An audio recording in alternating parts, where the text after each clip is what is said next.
And welcome back, everybody, once again to Biz&Balls. Today, as you can see, you can actually see us, so that's the surprise we have for you. The another surprise is that we have a very special guest today on the show.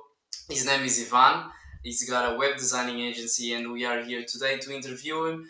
Ivan, right away, it's a pleasure to have you on board. Thank you for accepting the invite. Should we get to know you a bit better and the audience as well? Yeah, yeah, of course. So my name is Ivan. Based in the UK. I'm actually born in the Philippines. I've been living in the UK for more than 20 years now, and yeah, so I've been in the industry of web design industry for about 3 years, going up to 4 years now, and so far, it's Nice, been that's going nice. pretty well. Today we also have, as usual, our co-host Stefan. How have you been doing, Stefan?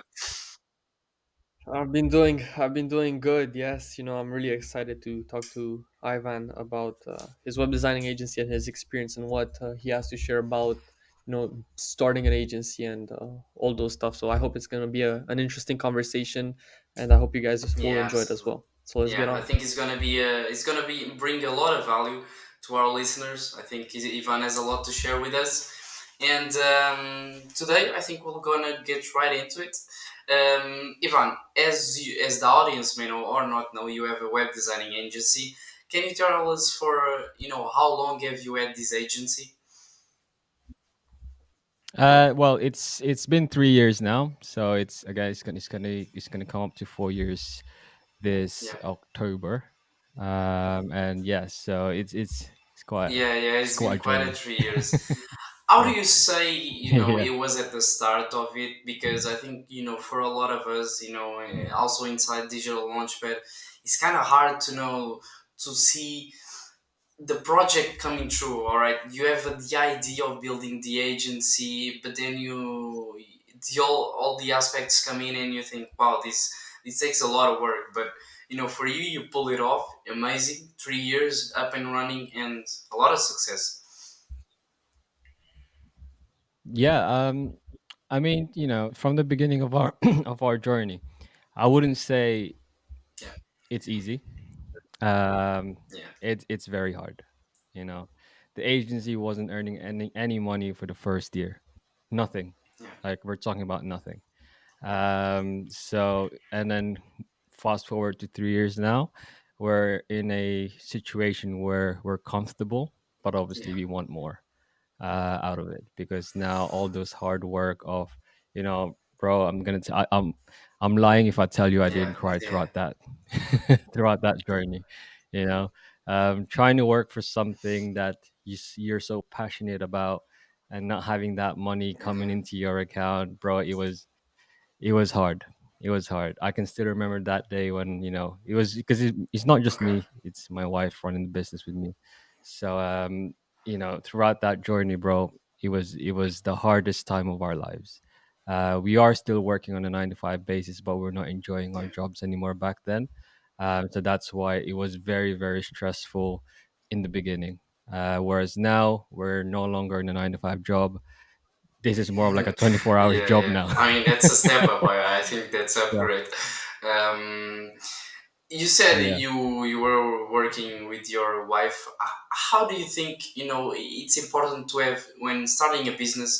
It's important sometimes to have a partner with you that can face the struggles with you, that will push you both to be the better you can. How important do you say your wife played in the role as a partner of the business? Very important.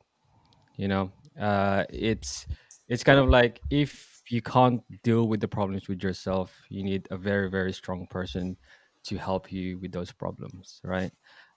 So for the viewers out there, if you have a partner who's got the same vision as you, then just go and work your ass off and get that vision done right. And my wife played a big role because in the business right now, I might have the ideas, but she's more of like the strategist, right? She thinks of the bad side, and all I think of is the Yeah, good side. So you need to kind of find the right balance yeah. between the good and the bad when you have an idea, and that's where our relationship and the business grew from that point onwards because we know exactly what the bad thing is, on Yeah, based on my good of yeah, that ideas. sounds amazing. So Stefan, do you have anything you in particular you like to ask? Yeah, as a matter of fact, I do. So I'm just more curious. So you said the first year there was no money, you didn't make any money. So when did you actually sign the first client for your web design agency? so kind of just to give you an overview of what the business is like, so the people don't do understand it. So we were a traditional web design agency on the first year. So what I mean by that is we were charging a fixed amount of money per per project, Mm-hmm. right? And not a lot of people will have that amount of money, especially if you're a small business. Okay, so that's why we're not earning enough money. So what we've learned during the business journey is, people are now going into the subscription model, right? So looking back last year, so that was the actual first time we made a good decent amount of money when we launched the subscription basis one. And then yeah, so it's more of like just thinking about what the market demands, right? You can make money anytime you want, as long as you know exactly what's happening in the market, what can people actually can afford for your services, right? And so that first 2 years, I'd say, the subscription wasn't there. It really wasn't there. Um, and we know for a fact that that is a big problem for our agency. So we need to kind of change the plan of how we can actually sell our services to more people. How can it be more accessible to more people? And that's when we said, you know what, let's just screw that plan. Let's not get the big bucks now. Let's just build up on that volume as we go. Okay. And that's how our agency grew from, and that subscription plan was just introduced last year, and we've got about 50 clients signed up to our subscription plan now. Nice, nice. So I'll be asking, how much do you usually charge per client? Like 50 clients is crazy within a year. That's a huge amount of clients, man. Congrats. Yeah, I mean, it depends on the pricing. We've got three different pricing structures. It starts from £50 a month Mm-hmm. to £90 a month. So as a business owner, or let's say if that is in euros, it's not a lot. It's almost the same currency, anyways. As a business owner, they know exactly that. Oh, this is not a ridiculous amount of money, Mm-hmm. right? Because I'm sure they will recover that cost from one customer easily, Mm-hmm. or maybe even more, and that will cover for the website. So it's around £50 to £90 a month, and they will get themselves a website, a very good looking website. Nice, man. That's solid. I can relate to this with getting agency clients. I myself have. I know this is about you, but I myself have an agency, and it's the first year there's no success unless you're very lucky and you put in the work.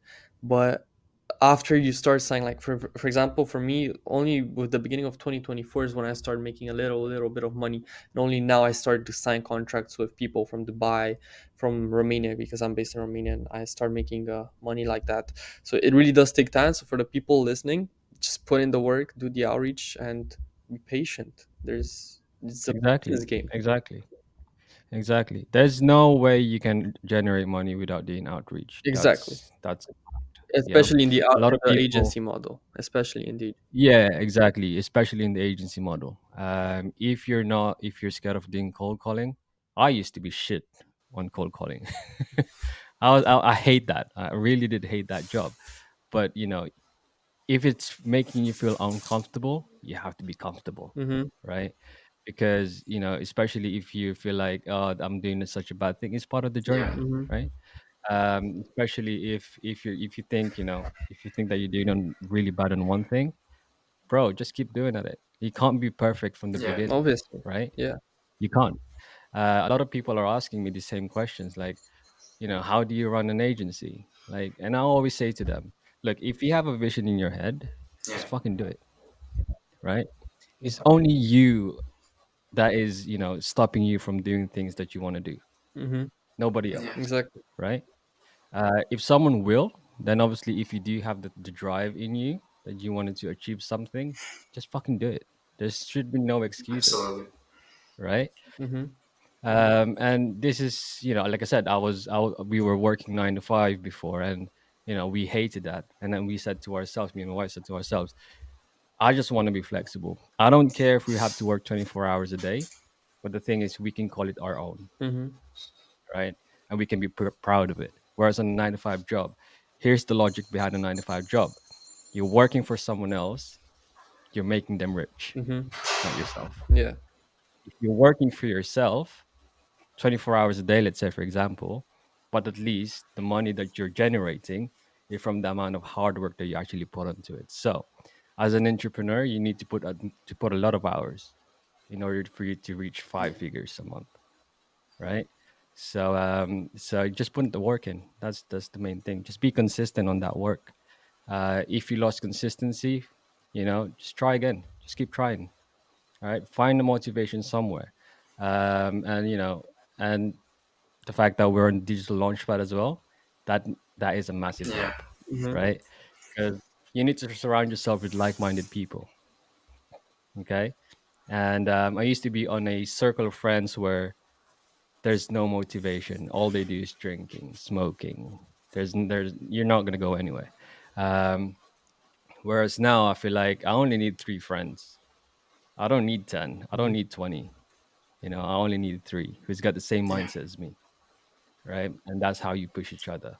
Yeah, and I always say to my friends, if you're successful, I'm Yeah. successful, right? So if you boys here, like this is my first podcast as well, I'm gonna be honest. If you boys are gonna be successful in this one, I'm gonna be successful too. Yeah. So Yeah, yeah. I hope, hopefully, who knows? But just firstly, you actually talk about one question that I wanted to ask, which was, about literally surrounding yourself with like-minded people.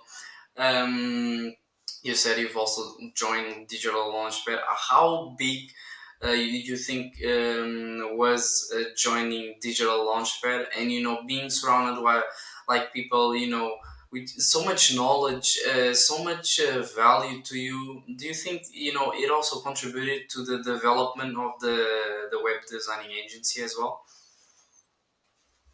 100%. With Digital Launchpad, we've hired people through Digital Launchpad, and that's what's amazing through that platform. We've hired two sales rep through directly on Digital Launchpad, and for me, I feel like it's such a big value for us because I don't need to do any training because they already know us to do sales. I don't need to do a lot of legwork of trying to find someone online. They're already there looking for an opportunity. And I don't know if you've watched my interview with Ali, and I said, whoever wants to join Studio 12, because we came from nothing and we want to be able to provide for an individual who wants to experience what the real world is like, right? So Studio 12 is all about trying to give experience and trying to, we don't want to be your boss or anything. Yes, you are working for Studio 12, but we don't want to be your boss. This is a complete playground for you, but don't fuck it up because this is just an Yeah. opportunity. All right. Yeah, So yeah, sounds yeah. sounds nice, and I think it's also nice of you guys, letting the not only yourselves grow, but allow for others to grow as well as along the company. One thing I also wanted to ask you is, and I think it's a common question for young entrepreneurs and people starting off. You said for the first year you didn't sign clients, but how did you were able to establish a connection between you and the client? How did you portray the trust, and how could they pretty much trust you that you could do the job for them? So the thing with running an agency and you trying to offer your services, it's there's a lot of things that needs to be involved. Okay, there needs to be confidence. That's the biggest thing, right? Confidence. When you're an agency owner and you're trying to sell your services, you need to have confidence within your services. Okay, and then once you have the confidence, have the passion, right? When you're selling something and you're so passionate at selling that product, they will begin to trust you. Okay. So those are the two things. You need to make sure that you're confident, you know exactly what the hell you're talking about on calls, when you're meeting someone randomly. You need to be like a confident person. Okay. And then when the passion comes in, bro, they'll be like, oh, okay, shit, this guy's been doing it for years, because he's talking about all this stuff, and he knows all the answer to my questions because you're so passionate about the product. You wouldn't Here's the thing, you don't offer anything unless you learn your Yeah, product properly. Okay, because if you missed one question and you don't know the answer to it, they won't do you think they'll trust you? No, right? So do those two things: confidence, yeah, passion, right? Once you do those two things, trust will just come. And then what comes after trust? Money, yeah, right? So I always say, don't chase money. Just as long as you're passionate about what you're doing, money will yeah. come. Also, another thing that I would like to know is, through this process, which wasn't easy at all, the building an agency, what did you say was, either the skill that you've developed the most, or something that you have learned, some kind of a value that you've taken out of this whole process, the struggles, the winning, all the stuff involved? Was So what like, was the other is there question? some specific value or skill that you think you have massively developed as you build this agency of yours? I think for me personally is entrepreneurship.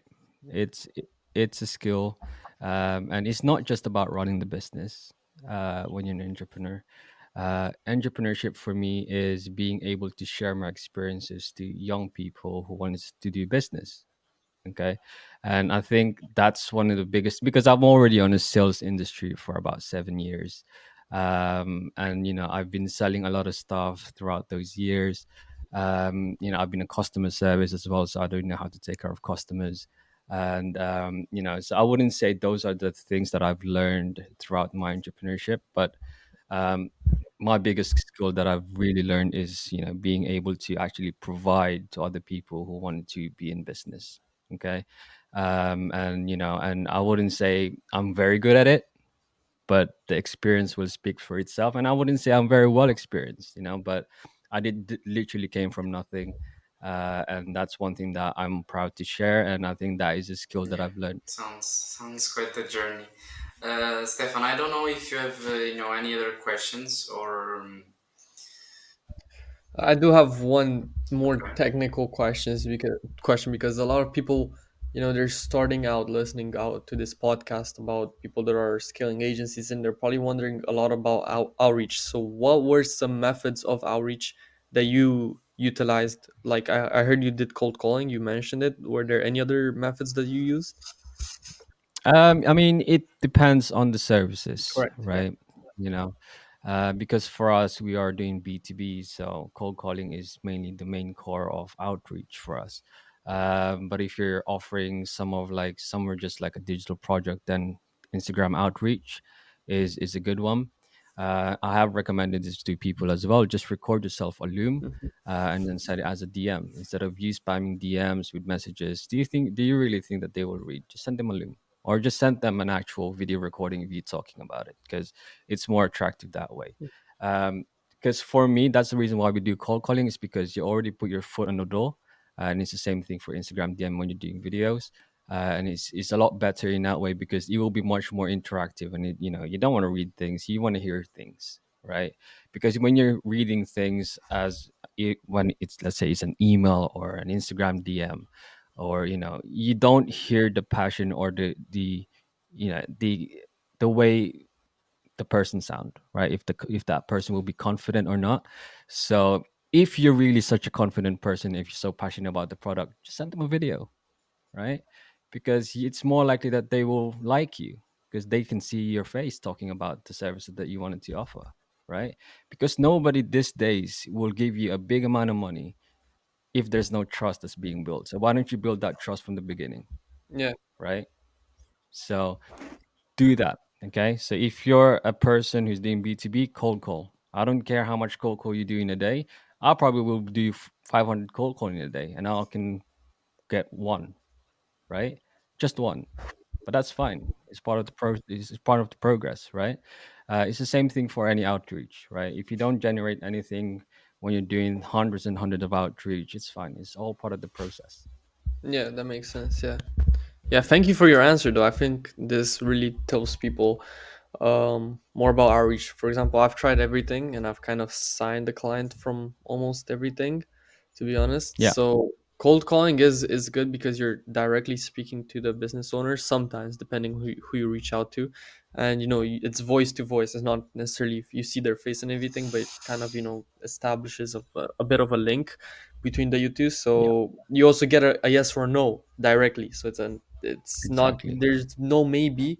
They might say in a month or no or something that could happen, but it's usually a yes or a no, which is good. Yeah, That's what you're searching for, really, to be honest. exactly, exactly. And because when you do Instagram DMs or email, it's more likely they will not reply to you, and then you'll be chasing them up. Like, the thing with sales is if you're so desperate, nobody will give you the money, Correct. right? Yes. Yeah. Nobody will, right? If you're so desperate for it, right? Nobody will. I mean, yes, of course, you're hungry to get the money, right? But the moment desperation comes, nobody will, Hmm. right? And that's why, a good salesman will get the answer right away, okay? Because the one thing that you should not do too much is chasing, chasing, chasing. Okay, the more you chase, the more desperate you'll be. So, as much as possible, find an outreach method where you can get the answer, even if it's a no, Hmm. right away. Okay, so that's my advice for outreach. Pedro, do you have any Yeah, I think questions? about talking about this outreach. I think as I see in digital launchpad, a lot of people using email.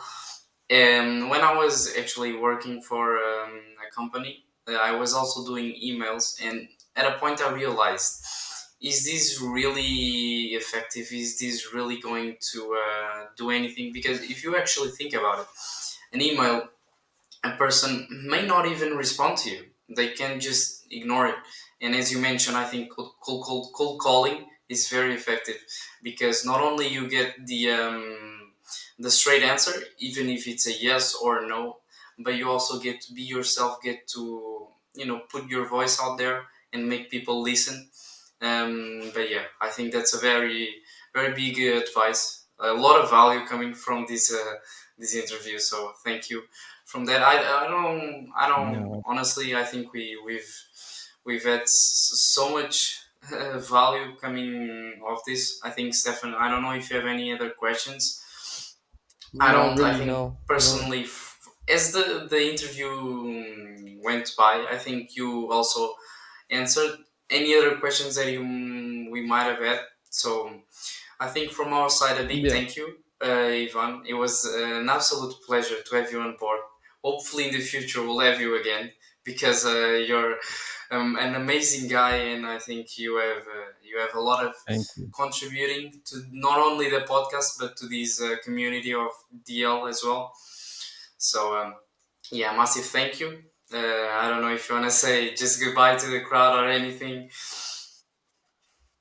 I mean, it's whatever we're doing here right now. It's helping me grow my confidence as well. So thanks to you guys that you've invited me here, and it's such an honor to be the first one that you guys are interviewing, which is great.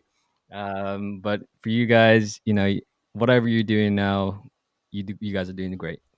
You're working on your agencies, you're working on this podcast, and providing value to other people who's listening in.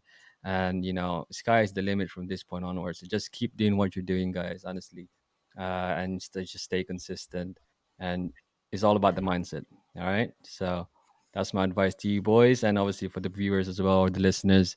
Is just fix your mindset. If you want something, go and do Absolutely, it. sounds a nice way to end off. Stefan, do you want to say anything else? I thank Ivan again for joining. This was a really good interview. I really liked it. I really appreciate that you came on board with this, and yeah, I really liked our discussion.